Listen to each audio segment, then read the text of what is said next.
Hey guys, welcome back to my channel. I hope आप सब बहुत अच्छे हैं। मैं बहुत अच्छी हूँ। आप सब कैसे हैं प्लीज कमेंट बॉक्स में लिखकर बताइएगा। गाइस, आज मैं आप सबके लिए एक नया वीडियो लेकर आई हूँ जिसमें मैं आपके साथ शेयर करूंगी मेकअप ट्यूटोरियल फॉर बिगिनर्स। जी हाँ, जिनको मेकअप बिल्कुल नहीं आता है या थोड़ा बहुत आता है, ये वीडियो उनके लिए है।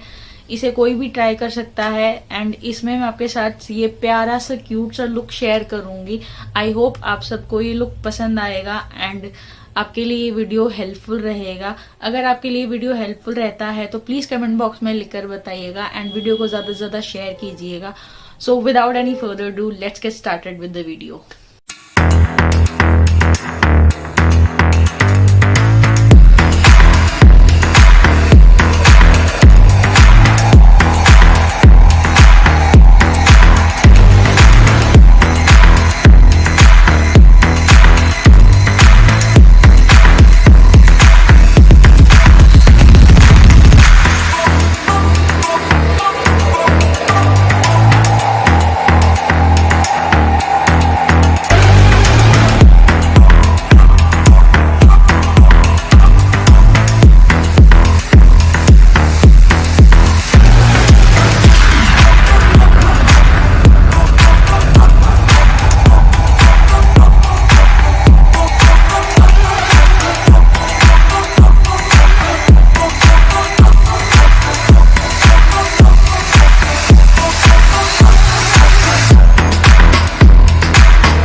Guys this is my final look. I hope आप सबको ये लुक पसंद आया होगा, एंड अगर आपको ये लुक पसंद आता है, ये वीडियो आपके लिए हेल्पफुल रहता है, then please do like, comment, share and subscribe to my channel, and you can also follow me on Instagram, जिसका लिंक मैंने डिस्क्रिप्शन बॉक्स में दे दिया है। एंड इस वीडियो से रिलेटेड आपकी अगर कोई भी क्वेरी है तो आप मुझे कमेंट में लिख कर बता सकते हैं। सो गाइज अब हम मिलेंगे नेक्स्ट वीडियो में, तब तक के लिए I love you all so much and thank you so much.